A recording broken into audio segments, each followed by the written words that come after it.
being friendly and being a friend, I think, are two different things.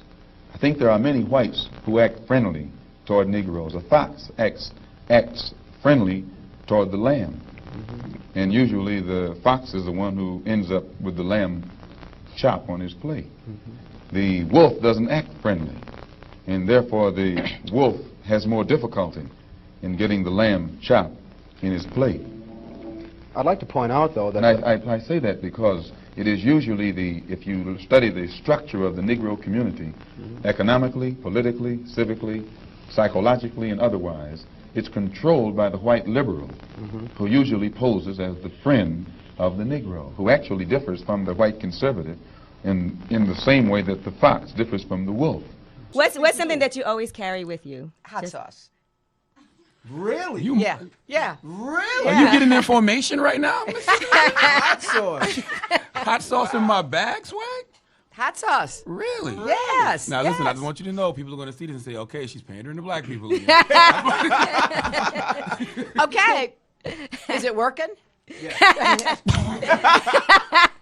In this crooked game of power politics here in America, the Negro, namely the race problem, integration, civil rights issue, are all nothing but tools used by the whites who call themselves liberals against another group of whites who call themselves conservatives, either to get into power or to retain power. Among whites here in America, the political teams are no longer divided into Democrats and Republicans. The whites who are now struggling for control of the American political throne are divided into liberal and conservative camps.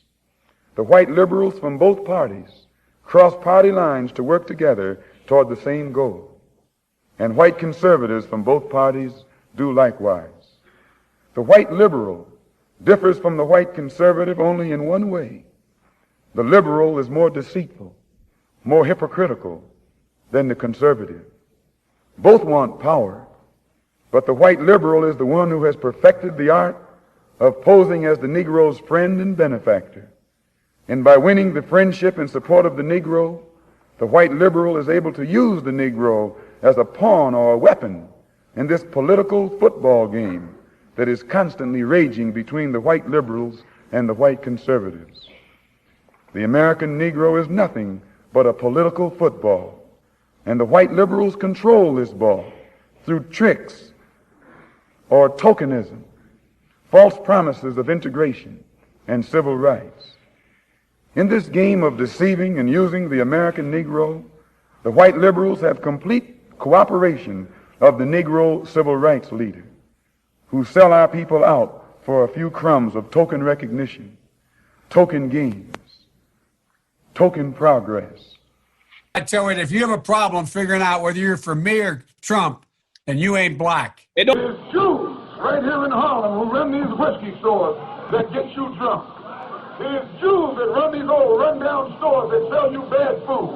There's Jews who control the economy of Harlem and use it for themselves and for the benefit of Israel.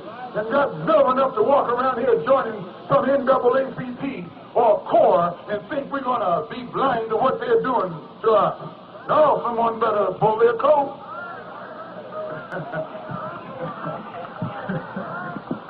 Someone better pull their coat before you start pulling some heads. That's not anti-Semitic, that's just plain intelligence. You know, I was on a program here in New York on Channel 13 in which I made a statement concerning how the Jews control about 80% of the economy in most Negro communities across the country. And the Jews organized themselves and wouldn't let their thing come back on Channel 13. It was two interviews. One was done by Baldwin and one was done by me. The one I did two. One was short and one was a 30-minute derivation, 30-minute duration. And at the end of it, you remember Morgenthau jumped up and said that he's not responsible for anything I said. Well, I can understand why he said that, because during that same week, these same old so-called liberal Jews who claim they believe in free speech and all that old kind of stuff, they got together and prevented the showing of that interview again, simply because I had made the statement on that the Jews are the ones who are robbing us and exploiting us up here in Harlem and across the country. Jews believe in censorship more than anybody else. All you got to do is start talking about Jews, and you'll find all the papers will close up on you. They can't take it. They can't take any criticism. They're the most sensitive white people on this earth. They don't like you to talk about them, but they want to talk about everybody else.